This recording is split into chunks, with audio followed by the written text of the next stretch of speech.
Temos o prazer, nesse momento, de começar mais um Portal Eventos Bio, que na temporada de 2024 já entrevistou Ibrahim Tatu e Alexandre Sampaio, e hoje nós temos aqui conosco Cris Airosa. Tem um currículo invejável, mas eu vou pedir para ela se apresentar. Muito obrigado, muito prazer ter conosco aqui, Cris. Como vai, Sérgio? Bom dia, boa tarde para todos.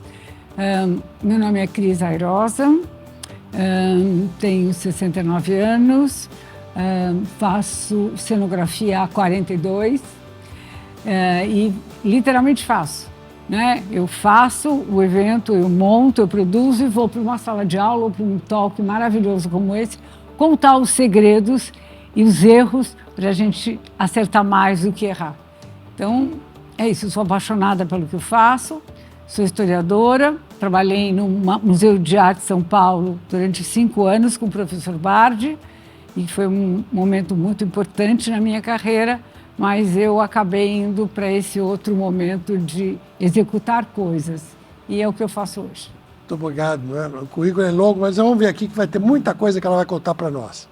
Mas antes de começar a falar da parte profissional, Cris, eu gostaria que você falasse da trajetória da sua família no Brasil. Quando chegaram, quais os primeiros passos, você tem irmãos, quantos, etc. Olha, é uma pergunta que nunca me fizeram, mas é muito importante porque a gente entende hoje que a ancestralidade determina muita coisa e ela acaba trazendo e aflora potenciais que você tem dentro de você.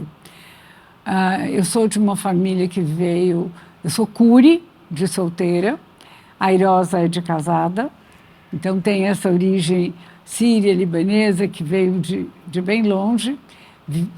Como todos os imigrantes que vieram muito simples para cá, que é da família do papai, mas o papai sempre foi um homem que quis fazer coisas, que desbravou mundos que na época não eram desbravados, como exportação, como outras coisas, e eu acho que tudo isso, essa carga genética me trouxe até onde eu estou hoje.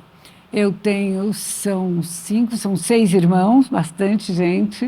A gente tem uma família enorme, muito, muito querida. Todos eles, a grande maioria, trabalha com o que eu faço.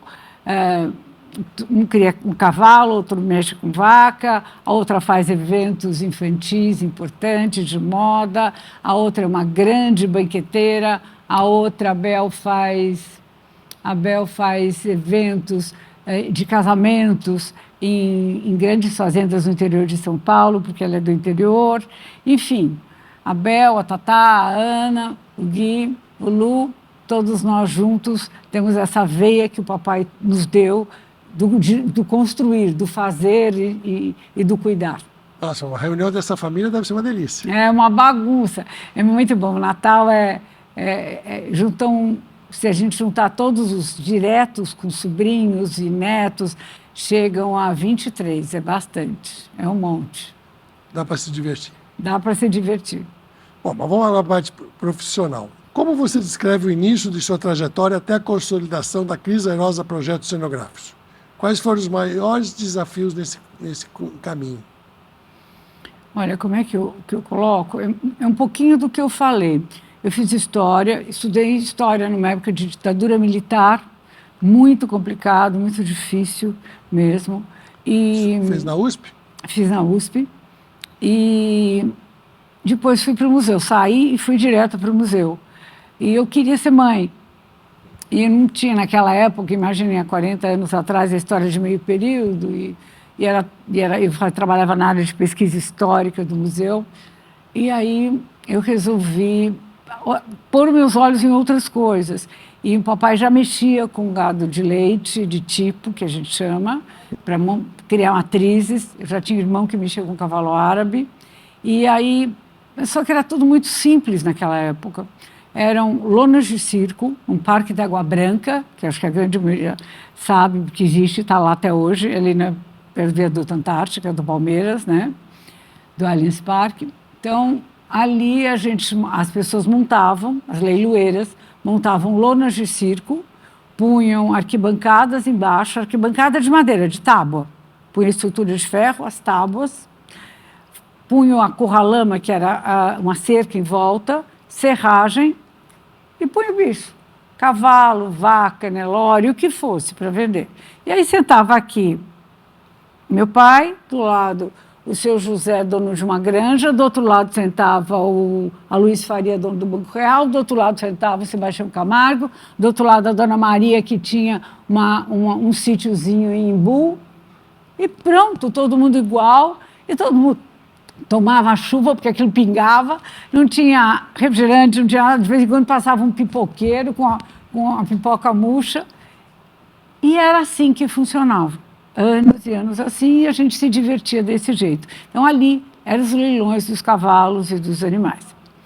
Um belo dia, eu não vou me lembrar, mas realmente foi quando foi o grande marco, que foram esses 40 anos, teve uma exposição no Parque da Água Funda, que é a Expo Imigrantes, e lá aconteceu uns 50 anos, cinquentenário do gado holandês. E debaixo daquele galpão, que era todo de telha de amianto, aquelas telhas de alumínio, que fazia aquele barulho quando chovia, tinha uns tecidos. Sabe como o tecido de convenção americana, que tem aqueles puxados desse jeito, que não é dos 10 mais do nosso jeito? Mas, enfim, eu achei aquela coisa mais linda do mundo. Falei, não acredito que alguém fez alguma coisa bonita. Puseram aquilo, a gente sentava embaixo, não precisava da lona, mas era do mesmo jeito. E eu sei que eu pensei, e por uma dica de uma namorada de um irmão meu que criava cavalo nos Estados Unidos, ela disse, Cris, por que você não faz isso aqui no Brasil, essa história dos panos? Eu acho que aqui não tem isso.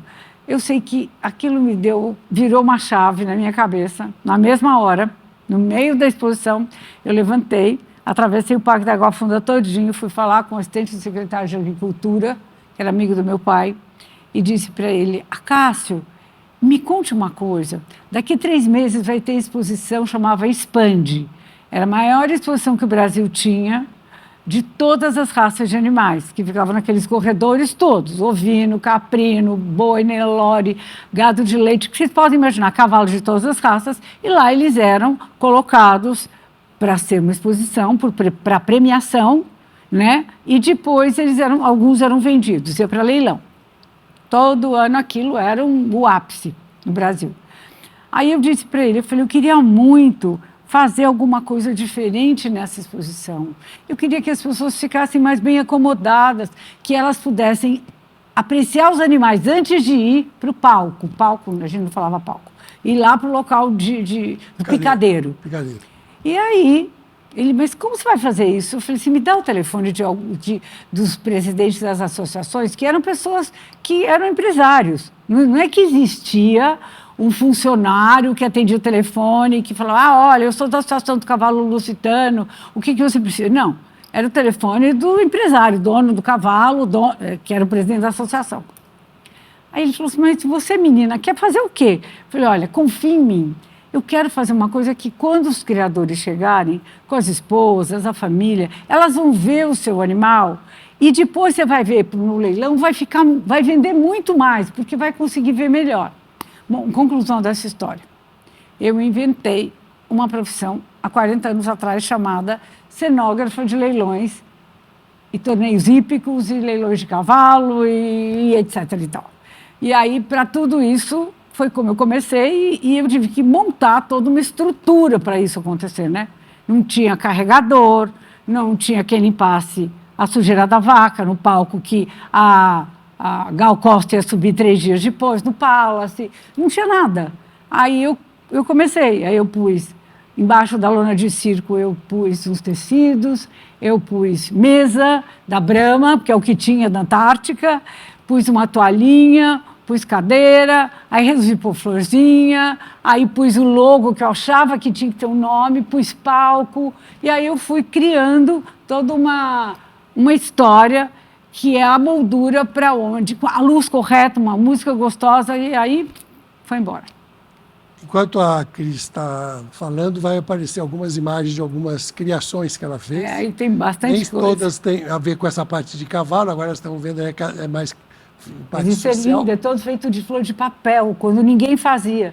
E eu já, isso tem acho que uns 6, 7 anos, essa imagem específica, a cliente queria um casamento igual da Kim Kardashian. Aí eu falei para ela, minha linda, vai ser muito mais bacana se você fizer de flor de papel. Ela, flor de papel? Eu falei, vai ficar muito mais chique. Mistura um pouco de flor, porque a avó queria a orquídea.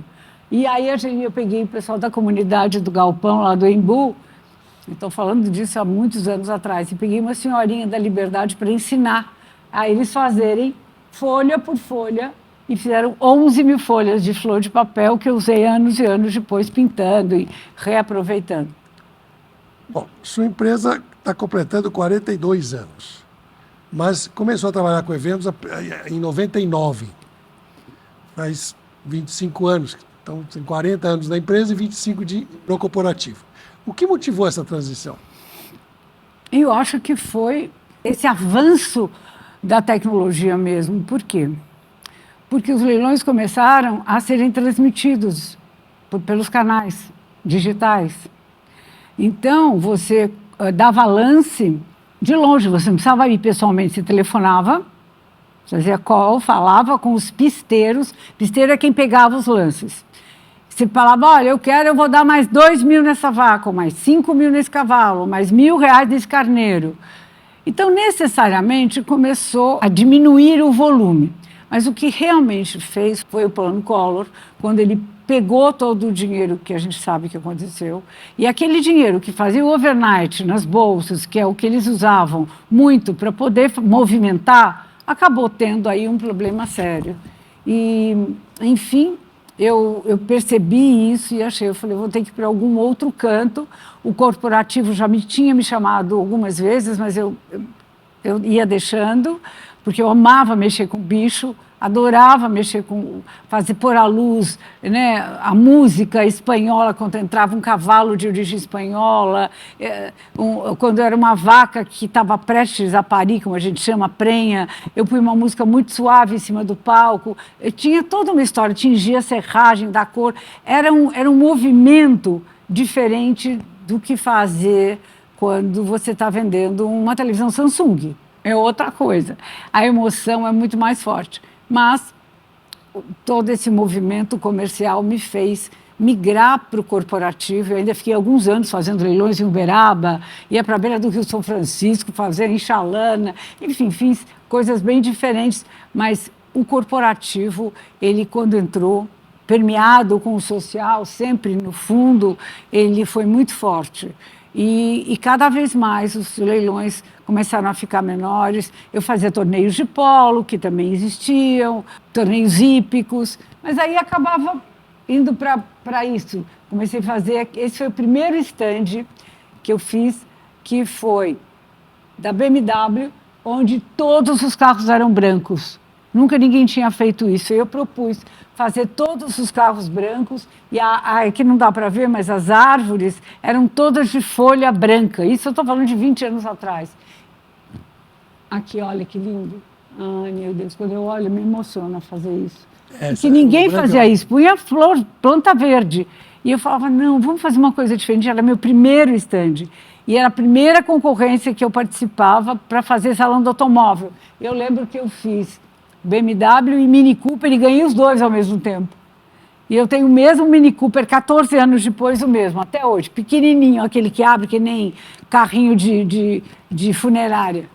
E, enfim, é isso. Esse agora, acabei de fazer o lançamento do BMW iX1, que é o carro elétrico. Olha a linguagem, no meio do Parque do Ibirapuera, LED no chão, pouquíssima cenografia para a gente não criar resíduo, então você muda. Né? A vibe hoje do meu escritório é muito forte em ESG, muito forte. Então você olha e mostra, isso era para mostrar para quem andava pelo parque que aqui a luz, o sol, a energia solar alimenta o carro. Aqui a água, que são as turbinas, fazia a mesma coisa. Então as crianças entravam, olhavam isso e entendiam o ciclo de uma maneira mais fácil para elas, porque é assim que elas veem no celular. Você chegou a ter 2 galpões, tinha 60 profissionais trabalhando para você. Fala um Não, pouquinho, era um galpão garantindo só. um grande... Isso era bom na época, porque que garantia um comprometimento dessa equipe muito Sim, grande. sim. E isso acabava ali. Mas um pouco antes até da pandemia, você fez uma virada de chave. Conta um pouco para nós. Então, eu atendia, na época, eu acho que foram uns 10 anos, 13 anos, direto à Rede Globo, fazendo as festas de novela aqui em São Paulo. Eles faziam as novelas e lançavam aqui, para o mercado publicitário, para pessoas como você. E aí, e chamavam os atores, eram festas de 300, 400 pessoas, era só para a imprensa, e eu tinha que reproduzir a cenografia disso. Só que era muito difícil eu ir para 25 de março, achar um modelo ou coisas que eu tinha ido para o Projac, olhado a cenografia e tentar copiar. Eu tinha que produzir. E a gente não tinha mão de obra nessa época. Era muito difícil, não é como agora. Não tinha coisa para alugar, era complicadíssimo. Então eu entendi que a melhor maneira era eu me prover e construir alguma coisa onde eu pudesse contratar pessoas que fossem se aperfeiçoando e que eu pudesse ensinar a fazer cortinas de fitinha do Senhor de Bonfim, milhares amarradas lá em cima, coisas em palha, materiais realmente mais naturais que a gente não tinha como comprar, não existia internet, não tinha nada disso.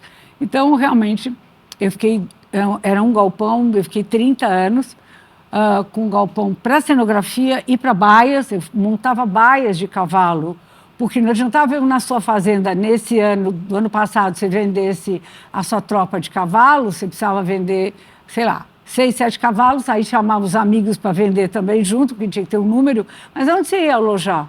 Não tinha onde alojar. Sua fazenda, por maior que fosse, ela tinha aquele número para aquela população. E aí a gente inventou de fazer baias montáveis e desmontáveis. Então, eu cheguei a fazer 800 baias, montava e desmontava com madeirite, punha lampiãozinho, aí inventava umas frescuras, mas foi uma época incrível, porque aquilo dava um trabalho louco, mas era o que viabilizava o negócio. Então, aí só voltando, eu acabei desviando um pouco, o galpão ele foi uma ferramenta para que eu tivesse toalhas, por exemplo, porque hoje a gente tem uma infinidade de empresas que alugam toalhas, que alugam guardanapo, amarrado de guardanapo. Naquela época não tinha nada disso. Então tinha meia dúzia, que as que alugavam para os hotéis, então eu comecei a fazer. E deixava lá, eu precisava, a gente reaproveitava, então eu reaproveitava muito. Sem eu saber, eu já fazia o tal do ESG, porque era uma maneira de eu viabilizar o negócio, porque os custos eram muito baixos, a gente sabe que mercado de luxo, que é a bolha que a gente vive nesse nosso negócio, cada vez mais eles investem menos. Agora, então, com tecnologia, a tecnologia é realmente a grande vedete, a nova forma de experiência. Mas naquela época, lá de fora, não vinha essa orientação. Não, vamos investir, vamos fazer um stand incrível. Imagina, eles achavam uma loucura o que o brasileiro gastava em casamento, em festa social, em stand, achava um desperdício de dinheiro. Então a gente tinha que reaproveitar para que nos galpões, que era o caso que eu tinha, ou o galpão que eu tinha, eu desse multiuso para os materiais, para que pudesse ser pintado, lixado, refeito e remontado. E daí você virou a chave, não tem mais o galpão, diminuiu o número de funcionários. Como é que foi essa virada? Eu vendi o galpão uns 4 anos antes da pandemia, de porteira fechada, porque era um custo alto, o mercado estava em recessão mesmo, então para mim estava muito complicado. Manter galpão e manter o escritório com arquitetos e designers e tudo mais. 60, 70 funcionários, né? Se eu somasse tudo, era isso. Então, eu vendi o galpão, comecei a desenvolver localmente com fornecedores que eu fui pedindo e aí eles foram fazendo coisas menores. E o meu escritório também. Eu, antes da pandemia, diminuí. Eles todos queriam ficar, começou aquela história de ficar em casa, o home. Falei, então vai ficar todo mundo em home. Ficava com 2, 3, vai tudo home. E aí a gente começou esse movimento, logo depois veio a pandemia, mas eu, graças a Deus, já tinha dado uma super enxugada e podia dormir mais em paz sem ter uma conta tão grande para pagar todo mês, que eu nem dormia. Uma entrevista anterior que eu fiz com você, você comentava que você tinha os eventos corporativos eram muito personalizados e que você só fazia 2 eventos por mês na época. Como é que fica hoje isso? Então, isso, na realidade, eram os casamentos. Eu, na realidade, sempre entendia que para fazer evento social, quando eu comecei, só tinha uma pessoa que era a Vera Simão, que fazia muitos anos atrás. E aí apareceu o casamento do dono do Hotel Unique. Para fazer, a gente fez o hotel e apareceu isso. E aí eu pensei, seria tão interessante, não tinha uma assessoria, seria tão interessante alguém falar com uma pessoa só. Eu falo com o decorador e com o assessor. E aí eu criei essa história de fazer o cerimonial de casamentos e de festas sociais com uma empresa só, que era a minha. Então, eu fazia um casamento por mês ou 2 no máximo, para que eu pudesse falar com a noiva, para que eu pudesse falar com a família, falar com os fornecedores. E, independente disso, o corporativo rolava lá com um monte. Mas o social, eu queria dar esse cuidado, esse aconchego. Hoje tem gente fazendo isso lindamente, brilhantemente, um monte por mês. Mas eu, naquela época, nem mão de obra direito existia, especializada. Então, essas eram as festas personalizadas, vamos chamar assim, exclusivas. Bom, vamos dar um pouco do break agora. Eu gostaria que você voltasse a falar agora da sua família, mas agora do núcleo pequeno, quer dizer, você, teu marido, tuas filhas, netos agora. Então, eu tenho a Carol. Está casada há quantos anos? Eu estou casada com o Alcides. Na realidade, é muito engraçado. Eu fiquei casada com ele 45 anos. A gente se separou, ficamos 2 anos separados. Voltamos de novo, cada um mora na sua casa, um jeito moderno de casamento. Cada um mora na sua casinha, a gente se encontra, se fala todos os dias. Ele tem 73 anos, eu 69. E agora a coisa está dando mais certo. E foi meu primeiro namorado, né, o único mesmo, e o Alcides chegou a trabalhar uma época comigo, sim, é advogado. A Carol, que você conhece, Carol é mãe de João e Maria, são gêmeos de 8 anos. Carol trabalhou e ainda trabalha, né, ela tem os negócios dela, mas ainda trabalha comigo atendendo, por exemplo, Shopping Guatemi, eventos maiores mesmo que a gente faz, Banco Itaú e com algumas agências. Que mais? A Ju, que a Juliana é a menor, a Ju tem 40 anos e a Ju é arquiteta, mas ficou comigo 8 anos e hoje ela trabalha em SEO de terceiro setor, daquele Make-A-Wish, já fez várias coisas, mas começou no escritório a ter esse olhar de entender o terceiro setor montando cenografia, porque eu tinha uma meta. Toda vez que eu fazia um evento, eu sempre fazia um pro bono, ou 1 ou 2, dependendo do que era, né? A gente fazia no máximo também, essa conta está errada, eu fazia no máximo 7 por ano, pro bono. Porque eu tinha galpão, então eu podia emprestar. Então eu emprestava e montava toda a parafernália, conseguia som, luz e tudo mais, para que as pessoas pudessem conseguir dinheiro para poder reinvestir em projetos sociais. E foi aí que a Ju Airosa, essa minha filha menor, que é arquiteta, brilhante, viu que era isso que ela queria fazer da vida dela. E ela fez e faz isso brilhantemente bem.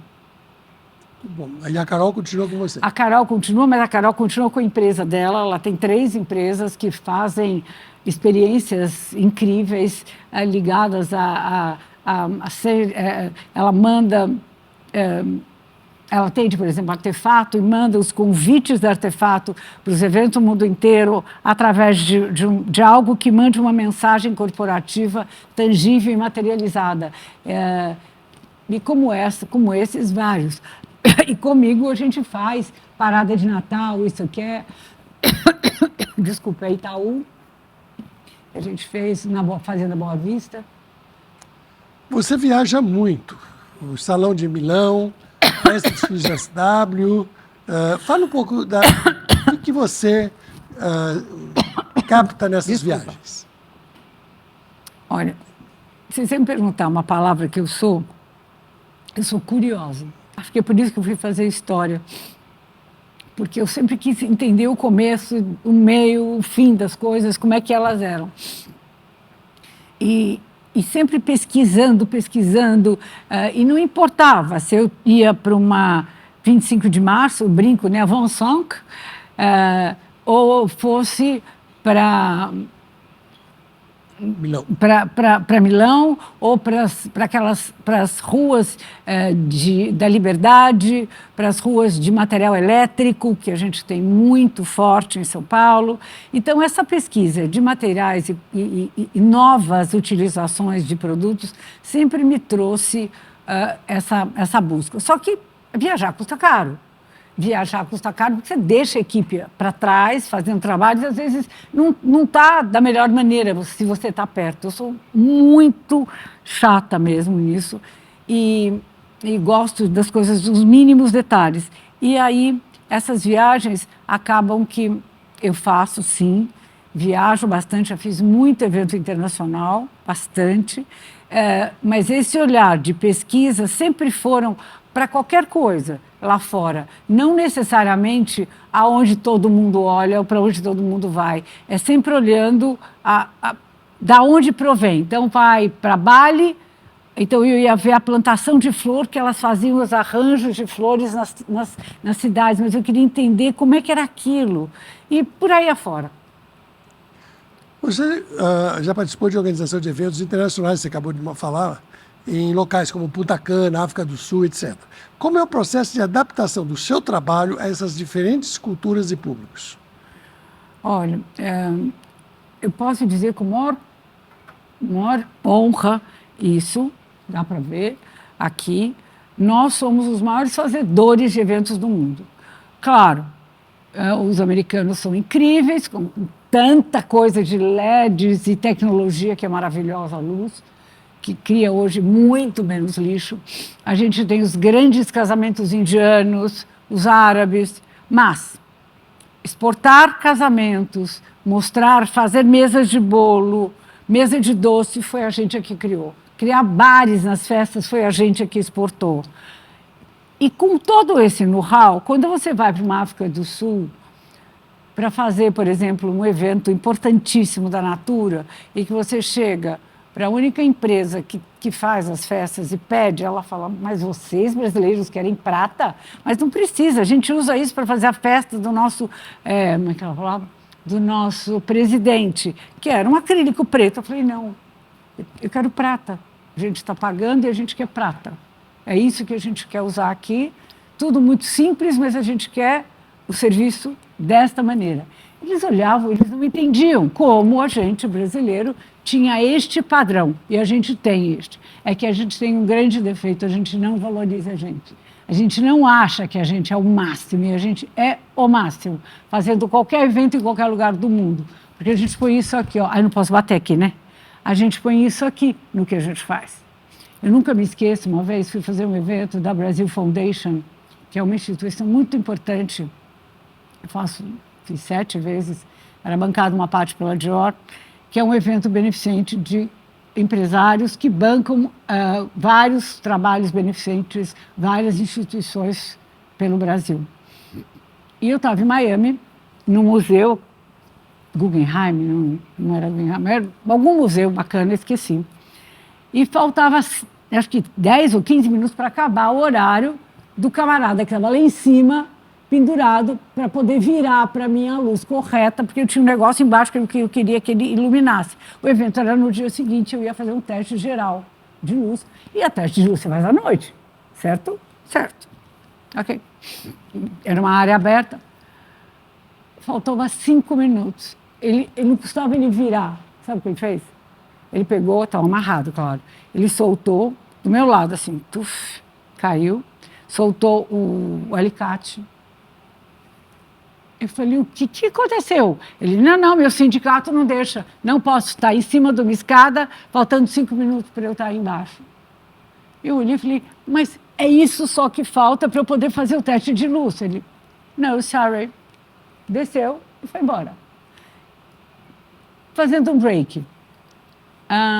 Tinha acontecido, ou aconteceu, um ano depois ou dois, eu fazendo um lançamento na Bahia, em Salvador.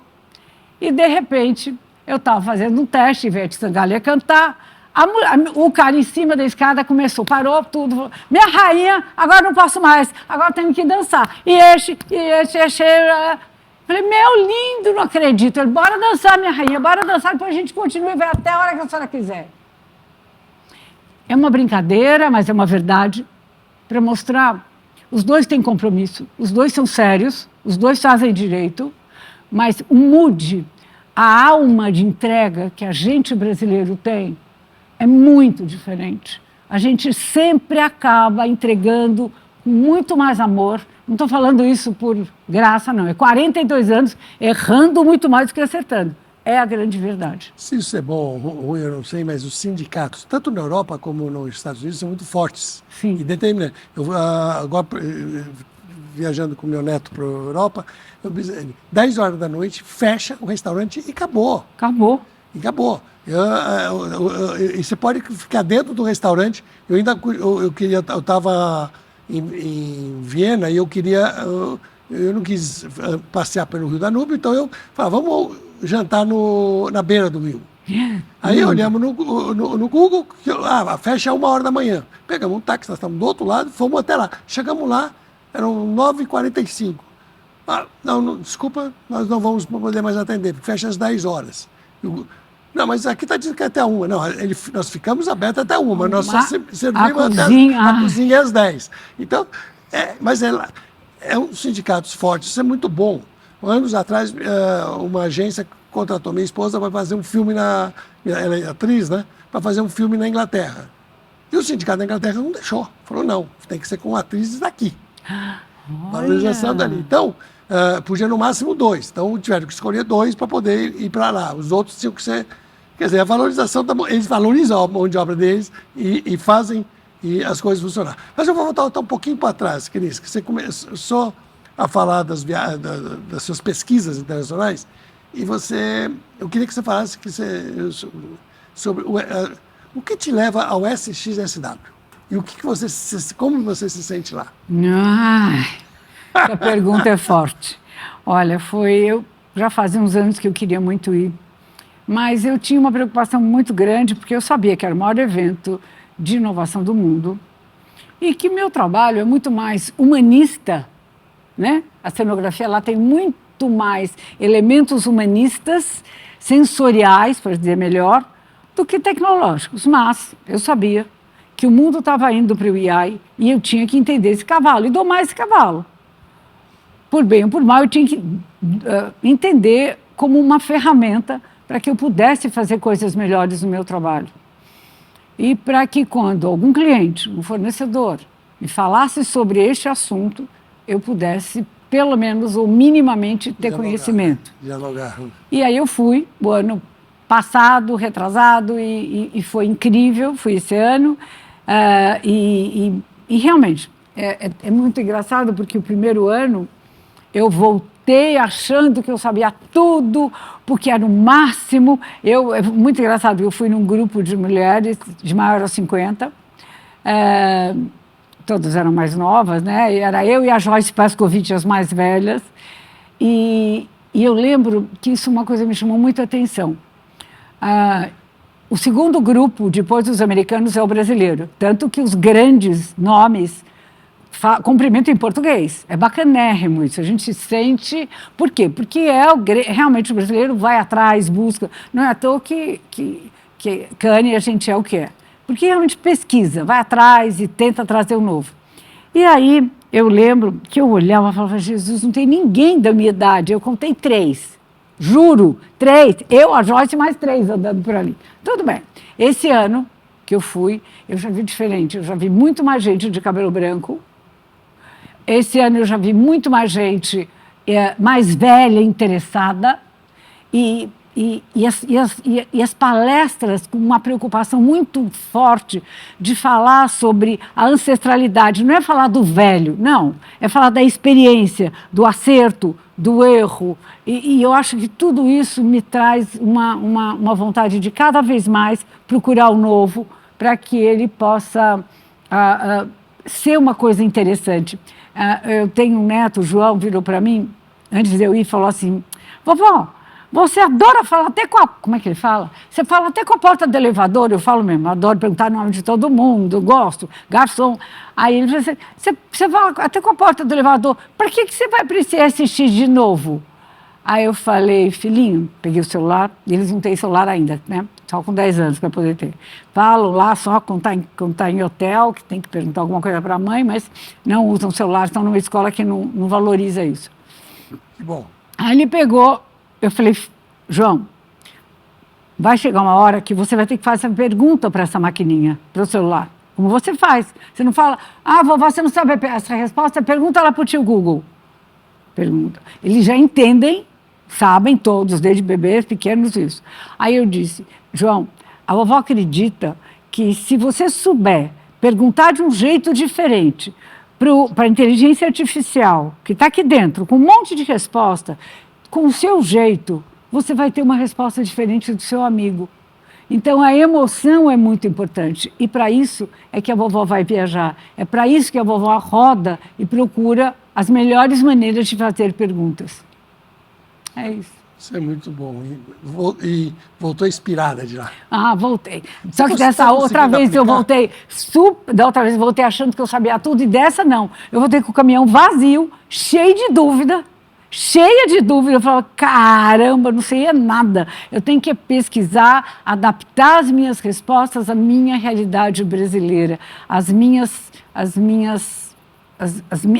áreas sensoriais aqui no Brasil, porque são diferentes as conexões cada vez em cada lugar do mundo. Daqui a pouquinho eu vou perguntar da Globo, mas agora eu queria, antes de falar de Globo, quais os cases de sucesso de sua empresa e o que você considera que foram mais desafiadores? Normalmente... Eu excluí a Globo dessa... Isso aí, olha, acho que o Globo merece um capítulo, quase. Mas você sabe que, muito mais do que Globo, eu acho que ter feito o lançamento do Ford EcoSport no meio da floresta amazônica, literalmente, o carro vindo numa chata do Rio Negro, e os convidados entravam pelo meio da floresta, com barulho de bicho mesmo.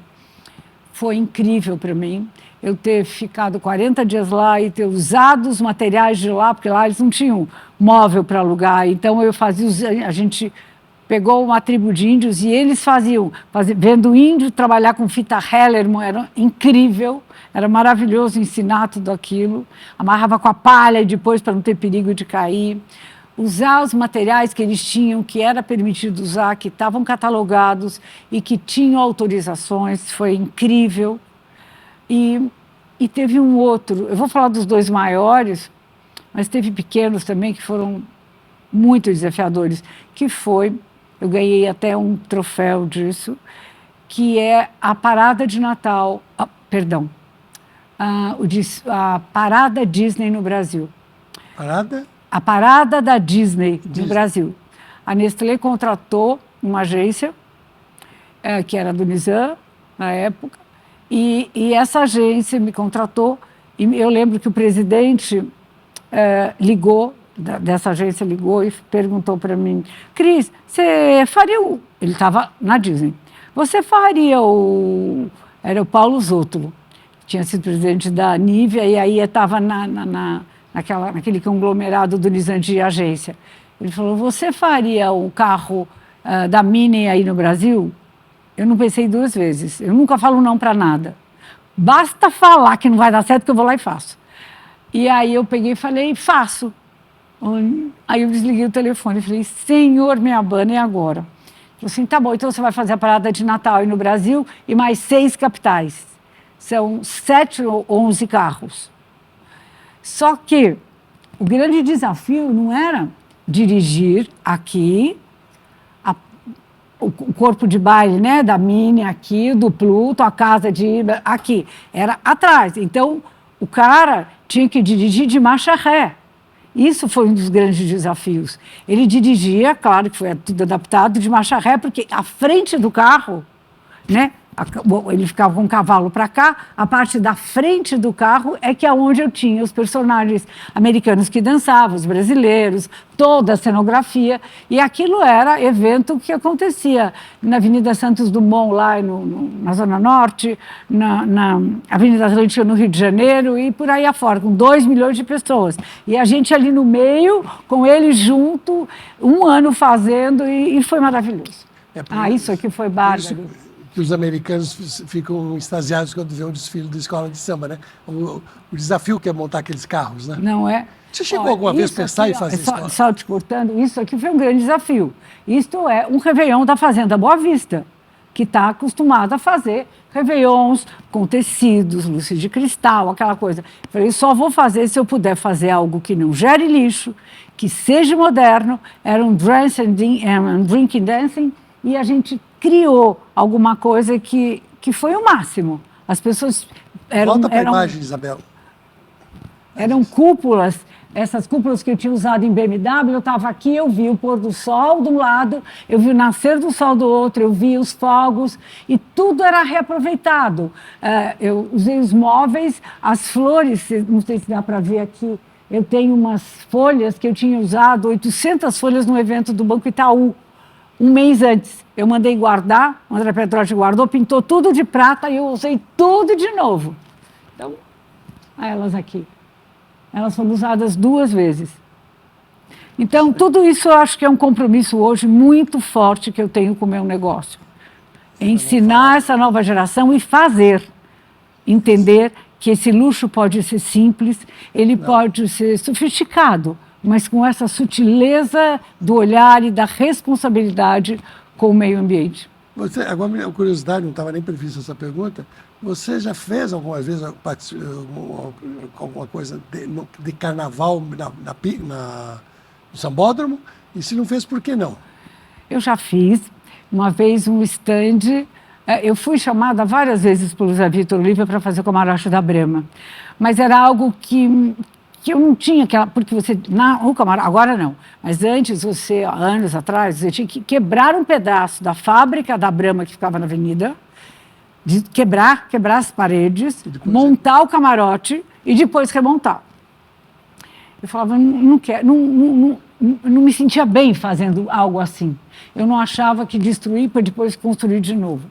Então, carnaval, eu cheguei a fazer alguns em São Paulo, mas muito focados, e fiz um stand da Nestlé também, uma vez, mas não é uma coisa que... Agora, a pista você nunca chegou a pensar, carro alegórico, não, trabalhar com não chegou uma rosa de ouro? Eu ficava do lado ali olhando, achando a coisa mais linda do mundo, apaixonada por aquilo tudo. Muito bom. Vamos falar um pouquinho. A sua parceria com a Globo foi um marco na sua empresa. Olha o carro do Papai Noel. Isso é muito importante também. Eu faço os natais em Iguatemi. A chegada do Papai Noel no Shopping Iguatemi já está cá. Olha esse carrinho que eu peguei. Quer ver? Aí eu peguei essa... A gente põe, a gente cuida da fantasia, eu cuido da maquiagem, da música. Olha o Papai Noel entrando aí, tem esses infláveis iguais os da Macy, e a minha equipe está toda lá atrás. Aqui, deixa eu ver se eu apareço. Não apareço. Mas você vê, olha, isso é uma coisa que aconteceu e que eu não vou deixar acontecer mais. Dá para você ver esse fotógrafo de preto? Vi. Que eu olhei e falei, não. O ano que vem todo mundo com a cor da paleta, porque não pode destacar. Então era isso, as crianças ficavam aqui e aí entrava isso. Aqui é o final da parada, por trás entrava um monte de bola, mas é lindo. Eu adoro fazer isso. Vamos Você fazer é de que signo? Hã? Teu aniversário de que mês é? Julho. Acabei de fazer. Bom, sua parceria com a Globo foi um marco na tua empresa. Acho que... Como você vê a evolução dessa relação e o seu impacto nos eventos cenográficos que você criou? Você já falou que você teve que fazer até um galpão para isso. Como é que foi a tua relação com a Globo? Porque acho que você tem 2 clientes que você teve uma relação mais longa assim, desse tipo. Ela e o João Dória também. Isso. Olha, com a Globo, ela foi incrível, porque eu fazia todo mês tinha uma novela. Era a novela das 6, chamava a novela das 7 e das 8. Não tinha das 9, né? Não falava 9. E eu tinha que estudar o roteiro antes, pensar o que fazer, ia para o Projac, conversava com figurino, com o diretor de cena, entrava dentro dos galpões para ver as cenas dentro dos estúdios, para ver as filmagens, para tentar fotografar, tentar ver o que eu podia trazer para São Paulo, porque o dinheiro sempre era o mesmo, e eu tinha que criar coisas simples, mas que tivessem impacto visual. Então, para mim, isso foi uma grande escola. Não vou dizer que é maior que os leilões, porque os leilões foram uma grande escola, porque eu tinha que ver 360 o evento, tinha que ver som, luz, comida, bebida, roteiro. Não existia DJ naquela época, eu tenho uma deficiência auditiva até hoje, aparelho dentro do ouvido, porque não tinha DJ. Então tinha um cara, que era o Armando, que tocava, mas eu ia para o lado das caixas de som no Palace para ver a potência, se aquilo, na hora que o cavalo entrasse, ia dar a mesma potência que eu estava escutando lá atrás. Então, toda essa história, se a gente juntar tudo isso, essa experiência que a Globo me deu, João Dória me deu, que foi brilhante, né? Que a gente faz coisa, de entender o evento 360, onde todos os sentidos têm que ser ativados. O visual, isso aqui é feito com bola de Natal. Tem que ser bonito, visualmente bacana e barato, é isso. Isso aqui é aqueles cordões, sabe, bem baratinho, que compra 25 para pôr na árvore. Está aqui, elas estão de colã, são dançarinas, elas entram. Tinha um roteiro disso, aqui eram umas fitas, aqui são bolas, que a gente compra aquelas bolonas, e fizemos as saias. E isso fez um impacto na pista lindo. Então, eu acho que entender a simplicidade das coisas quando você faz eventos que para mercado de luxo e que tem que ter um impacto de algo caro, mas que não seja caro, é o grande desafio. Aqui você menciona, inclusive, em alguns momentos, que além de criar cidades, você, e isso é o que você está falando até agora, materializa ideias e conceitos. Com sua vasta experiência, como você enxerga a responsabilidade de traduzir a criatividade e a intuição em algo concreto para o público? Como garantir que essa mensagem seja entregue de forma clara e com propósito? Me colocando no lugar de quem vai assistir. Esse é o meu grande truque. Eu sempre me coloco aqui... Ai, minha netinha, que linda. Eu aqui. Eu sempre me coloco no lugar de quem vai ver essa mala das crianças. Eu sempre me coloco no local da mãe dessa menina, que eu não sei quem é, mas que está lá e esperando entrar a filha numa ala, que ela nem sabe direito qual é, de balé ou da floresta do Papai Noel. Eu sempre me ponho assim, no lugar do espectador. Do cara que vai comprar o carro, do cara que vai comprar algum equipamento da Samsung, de alguém que vai comprar um vestido da Marta Medeiros quando eu faço moda. E se colocando no lugar do espectador, você consegue detectar o grau de ansiedade, o grau de vontade, o querer ser surpreendido. O grande truque é você se surpreender primeiro. E eu me surpreendendo, eu sei que eu tenho uma chance de surpreender quem olha o meu trabalho. Com tantos eventos importantes no seu portfólio, como você equilibra o desejo da inovação constante com a manutenção da qualidade e a excelência em cada projeto? Ai, Sérgio! Senhor, minha Havana, olha. Olha, essa aqui. Isso aqui é bem isso que você falou.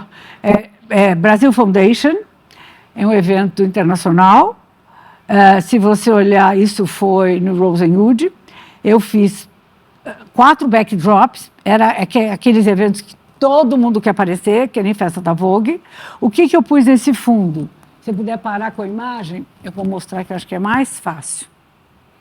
Eu tinha que fazer alguma coisa diferente. Não é que eu vou ser criativa com pouco dinheiro, porque não pode gastar dinheiro. É um evento beneficente. Tinha isso aqui.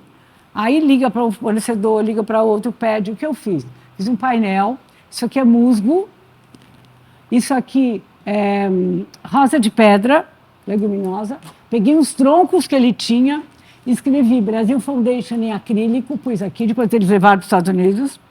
Aqui embaixo eu peguei com o Cami, que é aquela maravilhosa da Francisca, me emprestou isso, a que fez todos os tapetes do Rosenwood. Ela tinha 5 que nunca tinham sido usados ainda, né, porque iam ser vendidos. Ela me emprestou e eu pus debaixo de cada backdrop, a pessoa ficava aqui em pé e tirava uma foto. Atrás de alguma coisa que falava de brasilidade, que é o musgo, do tronco e das flores brasileiras aqui. Cada um tinha um tema. Cada um tinha um tinha orquídea, cada um tinha alguma coisa verde. Mas sempre esse mood de brasilidade. Então, é isso, é olhar para o lado e ter ideia, porque não tem outro jeito, viu? Bom, você foi para a SW, etc. E aí ali, a era digital trouxe novas formas de comunicação. E a imagem ganhou um protagonismo ainda maior. A gente está vendo aí. Como você vê a relação entre a cenografia e essa nova forma de expressão visual, onde o digital se entrelaça com o físico? Ó, essa foto aqui, do lado, vocês vão olhar e falar, nossa, que coisa estranha, diferente. Aquele fundo azul é o backdrop, é um dos. Isso em cima, eu fiz umas estruturas, joguei como se fosse barba de bode. É claro que aqui está com a luz errada. Aqui no meio eu tenho uma peça de LED, tecnologia, acesa, a bateria. Fiz uma luz extremamente tecnológica, mas linda, que isso tudo mudava de cor. Ou seja, isso mostra a grande importância que o olhar humano tem que ter para harmonizar a tecnologia. Eu escutei uma frase, várias pessoas escutaram, Ferreirinha também fala isso, que o AI veio, inteligência artificial veio para mostrar o quão criativo nós, seres humanos, podemos e devemos ser. Porque eu acho que são coisas assim que mostram que você é capaz, sim, de usar a inteligência artificial a seu favor, mas de uma maneira que você se sinta completo, ou pelo menos se sinta responsável na utilização e na entrega da mensagem. Você valoriza muito, e já mostrou isso aqui, falando aqui, a conexão emocional e afetiva com os seus clientes e com o público. Como essa abordagem influencia a criação dos seus projetos cenográficos e como você busca ativar os sentidos e emoções das pessoas que participam dos seus eventos? Eu acho que é através da simplicidade. Eu acho que é através de coisas que te impactem, mas não adianta você mostrar para um público que não está preparado, que não entende, coisas extremamente difíceis e requintadas. Naturale, que você falou agora. Isso aqui é o máximo. Isso é uma marca, Naturale, de cama, mesa e banho. O tema era Índia. Então, a gente foi buscar os convidados, eram 10 a cada semana, né? Eles, cada dia da semana, de tuk-tuk, andando pelos jardins. Enfim, trazendo essas pequenas... Imagina, ninguém de Santa Maria, no Rio Grande do Sul, tinha andado de tuk-tuk, nem eu tinha andado. E aqui a gente consegue trazer esse mundo mágico, mas se você puder trazer para as pessoas e tocá-las com coisas simples, que falem com os seus sentidos básicos, que é o olfato, paladar, o tato. Você cria, por exemplo, isso aqui é um cenário para vender roupa de cama. Olha o cenário, a gente montou, pôs a luz, aí pusemos esse tecido, e tudo isso cria. Para quem olha com a música, eles tinham comido uma comida indiana antes, deliciosa, e aí os compradores foram, olharam, fizeram os pedidos, mas entraram dentro do clima, olharam a moldura. Eu acho que é através da simplicidade, das coisas verdadeiras que você conecta as pessoas. Você, num prefácio do livro Arquitetura Cenográfica, você cita a importância para você hoje da biofilia, a conexão com a natureza, que tem sido muito importante para o seu trabalho. Como é que você faz essa conexão da biofilia com o seu trabalho?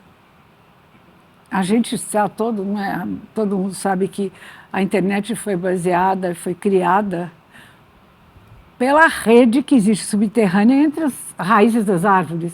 Elas passam uma para as outras, essa está precisando de mais disso, eu vou mandar um pouco mais de seiva, e é exatamente isso, a gente sabe disso, a gente aprende. Quer dizer, a gente aprende não, porque eu não aprendi isso na escola. Meus netos sabem, e a geração de agora toda sabe que é isso.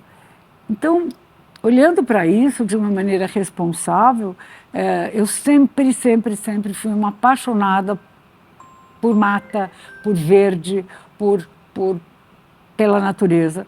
Então, se eu puder trazer para eventos pequenas coisas que tragam símbolos, isso aqui, por exemplo, é a mesma exposição, mas aí eu, em vez de trazer a flor de lótus, eu fiz só o recorte da flor de lótus para mostrar a linguagem que tinha na roupa de cama. De novo, eu trago pequenas coisas da natureza, que ela é perfeita, ela é realmente perfeita, e eu me inspiro na perfeição delas para trazer pequenas coisas que conectem pessoas. Achei bacana o que você comentou no comecinho, quando você fala da rede que a natureza tem. Você poderia até expor um pouquinho mais sobre isso, porque é muito interessante, que muita gente não entende. Acho que a gente precisa reforçar essa imagem. Olha, eu realmente não sou uma especialista para falar nisso, mas quando eu descobri, eu fui olhar e fui entender um pouco mais que coisa incrível é isso. Debaixo da terra, entre as florestas, entre as árvores, existe uma conexão. As árvores se interligam através de fios, como esse que está aqui ligando, esse projetor. E se, por exemplo, essa árvore está precisando de um determinado componente para que ela se fortaleça mais, ou a outra está precisando, já tem o suficiente, elas trocam, elas se comunicam, elas se falam.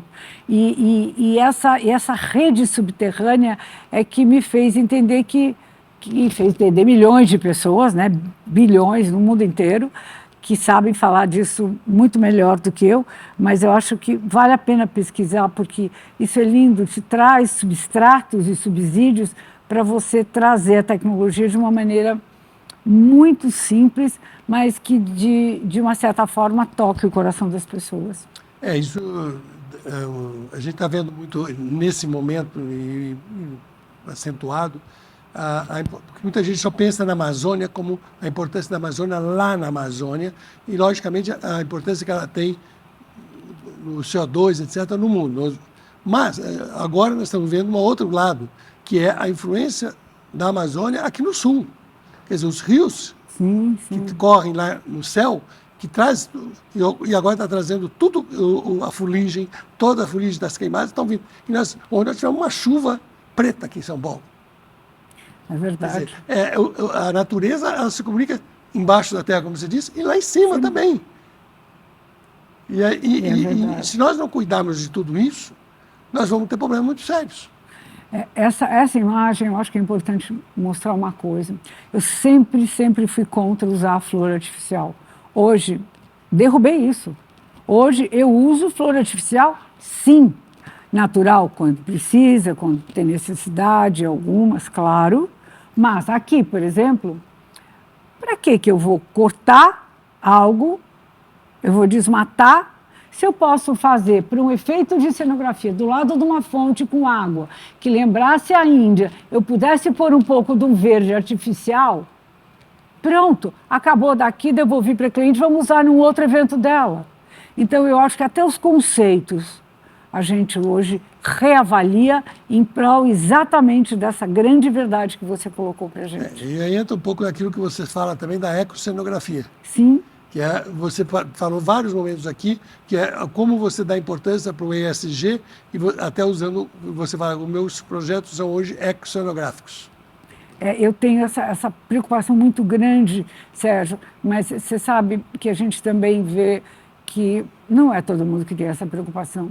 As pessoas, acho que não têm ainda a noção do tamanho que é criar lixo, criar resíduo, não reaproveitar. Eu acho que essa ficha não caiu, não é nem pessoas da nossa idade. A sensação que eu tenho são os mais jovens, muitos jovens, também ainda têm muita dúvida. E não tenho esse conhecimento de que, usando isso, Você vai estar ecologicamente correto, sim. Por que não? Claro, tem os plantadores de Olambra, mas tem muito mercado. Tem muito mercado. Tem da Holanda, do mundo inteiro. Mas, se eu puder fazer um pouquinho e criar alguma coisa que eu danifique menos, eu vou estar em paz comigo mesmo e poder deixar para os meus netos um mundo melhor. Até citei agora há pouco o livro Arquitetura Cenográfica, isso faz parte da coleção que a nossa empresa criou, a coleção Conecta Eventos, que tem esse livro no qual ela fez o prefácio, que é um livro maravilhoso, mas tem um outro que agora nós estamos falando, que é muito bom também, que é o ISG em Eventos. Está excelente esse livro. Você já lançou, não? Já está lançado. Eu vou comprar. Inclusive, você deve conhecer a Patrícia Ellen. Sei, claro. Um dos artigos bons é da Patrícia. Mas eu citei um aqui, que eu sei que você conhece bem, mas tem outros. A Gabriela Balgarten. E ela foi comigo para lá, é maravilhosa. A Antonieta Varnese, da Cor. Então, um time que escreveu ali é um dos melhores livros que a gente publicou. Todos os filhos são bons. Quando eu tenho 18 livros publicados, eu não falo que são todos maravilhosos, porque são todos filhos, cada um tem a sua característica. A Juliana de um jeito, a Carol é de outro, as duas são maravilhosas. Sérgio, deixa eu perguntar, qual é a sua formação? Eu comecei, a minha vida é meio curiosa. Eu comecei a minha primeira atividade foi na área de teatro.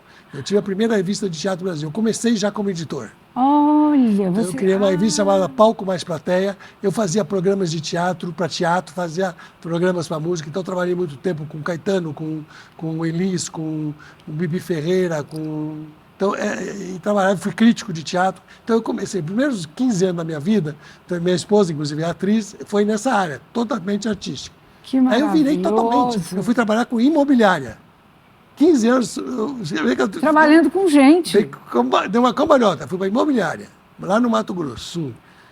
E voltei, e aí fui trabalhar com eventos. Mas sempre trabalhando muito também com a... Mas no final, sempre trabalhando com gente, isso é incrível. Né? Você trabalhou na área de cultura, depois você foi trabalhar para colocar pessoas debaixo de tetos na área de imobiliária, mas para isso você tem que entender o que ela precisa e depois você voltou para começar a pôr isso tudo em pé. Parabéns. Mudanças. Você sempre fala sobre a importância de ativar os sentidos nos seus projetos. Já falou um pouco hoje. Como essa cenografia pode causar essa imersão sensorial completa e quais os elementos chaves para garantir essa experiência? Toda vez que eu faço um projeto, a primeira coisa que eu faço é pensar, hoje tem um nome, né? Mas a gente chamava de tema. Tem o que a gente chama hoje de storytelling. Então, é contar uma história, nada a ser gratuito. Se, por exemplo, vamos olhar essa estante. Essa estante que vocês estão olhando aqui, ela ficava na Fazenda, ficava, porque durou uma tarde, na Fazenda Boa Vista, num campeonato de tênis. Então, eu montei uma estante, pus planta, pus um pássaro, pus coisas de terra, pus elementos naturais, pus o laranja, pus o cinza, pus o logo. Tudo ligado ao sensorial para que o cliente sentado aí tivesse uma conexão com a marca de uma maneira não só empírica, mas que fosse permeável mesmo. Então, eu acredito muito firmemente que coisas que você se conecte, mas que tenha uma história para não ser gratuito. Isso aqui não é gratuito. Tem o logo, tem um pássaro, tem o verde, tem a cor, tem o fundo. Aqui eu pus árvores de mexerica, de verdade. Eu peguei um lugar que corta árvores, é uma pessoa especializada em podar mexeriqueiras nas cidades. E aí ela vinha podar ficus na cidade interior, e aí ela pega isso e replanta. Então, eu pego isso e criei uma árvore. Para fazer, aqui você está vendo as mexericas pequenininhas, está vendo a mexeriqueira aqui atrás? Ela vinha, eu prendia, amarrava a mexerica comprada, aí é comprada. Aqui é a árvore que foi podada na cidade, ia ser toda descartada. Ela trouxe para mim, não sei se é Sorocaba, eu esqueci o nome onde a Mônica faz isso. Ela trouxe para mim, eu amarrei as mexericas e na hora de fazer a caipirinha, ele arrancava da árvore, macetava lá e ficava uma delícia. Então, é isso, é dar essa função, é criar a sensação para que as coisas tenham sentido. Você acredita que o cenógrafo tem um papel especial na criação de experiências únicas? Como você pessoalmente vê esse papel e o impacto da cenografia no público? Eu não entendi a pergunta. Pode fazer de novo? Você acredita que o cenógrafo tem um papel especial na criação de experiências únicas? Sim, eu acredito que ele tem uma importância, mas ninguém faz nada sozinho. Se não tiver uma luz incrível, a luz acaba com o meu cenário, ou ela derruba ou faz ele parecer uma coisa linda de teatro, ou vai parecer uma drogazil sem ser pejorativo. Eu acredito que toda a cadeia de alimentos, né, de flores, de objetos, é muito importante. Mas o mais importante de tudo, eu já digo isso nas aulas de MBA que eu dou, e às vezes em alguma entrevista, que o maior pecado capital de um cenógrafo é fazer um evento autoral. É fazer um evento que mostre que ele é que fez. Então, para mim, ele é importante, mas ele nunca pode ser mais importante do que o produto que ele está vendendo. Ou seja, uma tela é importante, que é isso aqui. Mas a moldura, que são esses objetos, eles nunca podem ser mais importantes do que a tela. A tela aqui no caso era o lounge de relacionamento do Itaú Personalité, para elas poderem assistir o jogo de tênis. Isso foi montado em meia tarde, numa tenda, vocês estão vendo, simples, rápida, mas isto aqui não pode ser nunca mais importante do que o banco. O banco é, sim, a tela. A imagem do acolhimento que o banco tem, a percepção que o cliente tem de poder receber um espaço desse, mas quem o deu é aonde ele guarda o dinheiro dele, para mim isso é importantíssimo. Quais foram as principais transformações que você percebeu, e agora já tem muita coisa, nos 42 anos que você... essa trajetória? O que mudou? As maiores mudanças, as mudanças que mais te impactaram? Como é que... 42 anos nesse mercado. Tem coisas impactantes positivas e negativas. Eu vou começar pelas negativas. O que eu sinto é que cada vez mais o ser humano está ficando, não vou falar refém, talvez acomodado, se acomodou nos braços da tecnologia. Então, para ele é muito mais fácil dar um play e fazer, não que eu não faça, hein? Eu uso bastante, um layout com AI. Mas depois que você faz isso e vende para um cliente, a execução disso, para ficar igual, porque é impecável, né, os layouts de inteligência. A gente até tem, eu fiz uma experiência que ficou incrível, mas a grande dificuldade é a entrega na ponta. Então, aqui é uma evolução muito forte. Eu tinha fazedores de sonhos, realizadores de sonhos, que podiam ser os meninos mais humildes e simples do mundo. Eles pegavam as coisas, faziam, entregavam. Hoje, a rapidez, a agilidade, ela acaba tirando, talvez, toda a poesia e o compromisso de fazer aquilo, talvez, da maneira um pouco mais correta. Não que não seja. Mas é diferente a entrega de emoção na entrega final do produto. Isso é a parte negativa. A parte positiva é essa coisa incrível que a gente tem de tecnologia. Eu sou uma grande defensora, com responsabilidade. Eu acho que o AI ele é maravilhoso, mas se ele tiver um molho maravilhoso regado do elemento humano, aí foi. Fazer AI por fazer, para você bater o olho e falar, isso aí quem fez foi inteligência artificial. Isso aí quem escreveu foi inteligência. É isso que não pode, na minha opinião. Pode ser que isso seja correto. Mas, na minha opinião, o lado humano tem que gerenciar tudo. Ele tem que estar à frente e usar isso como mais uma ferramenta. Como uma furadeira elétrica bacanérrima de última geração a laser. Então, acredito, sim, firmemente, que hoje a gente tem um mundo para desbravar maravilhoso. A evolução trouxe a gente até aqui com coisas bárbaras, factíveis, que possam ser usadas com sabedoria se a gente conseguir entendermos a nós mesmos e a que viemos para poder comunicar com tanta responsabilidade o conteúdo de uma marca. Eu acredito que você praticamente já falou suas palavras finais. Você gostaria de acrescentar alguma coisa? Já foram tão bonitas as últimas. O que eu queria acrescentar, nunca abra mão de ser feliz. E os erros te levam aos acertos muito mais do que você pode imaginar. Erre, porque é errando que você vai acertar. Muito obrigado, Cris Airosa, por essa magnífica aula de cenografia, mas mais do que isso, uma aula de como conviver com as pessoas e conviver com a natureza e com o mundo que nos acerca. E a nossa responsabilidade nesse mundo. Muito obrigado, Cris. E assistam, vocês que gostaram, ótimo, espalhem, mandem para todo mundo.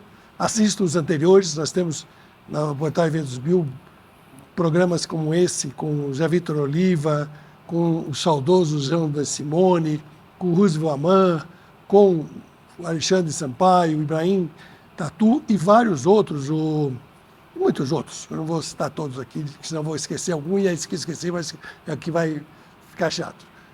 Essa aqui, salvo engano, é a 12ª programa que a gente faz. Então, eu queria agradecer a vocês que estão nos assistindo, agradecer a equipe técnica, agradecer muito a SNE Experience, o Paulo Abram, que nos cede esse estúdio maravilhoso. E nos aguarde que no mês que vem tem mais. Muito obrigada, Sérgio. Uma honra estar perto de uma pessoa que levanta essa bandeira do conhecimento para todos nós. Muito obrigada. Obrigado.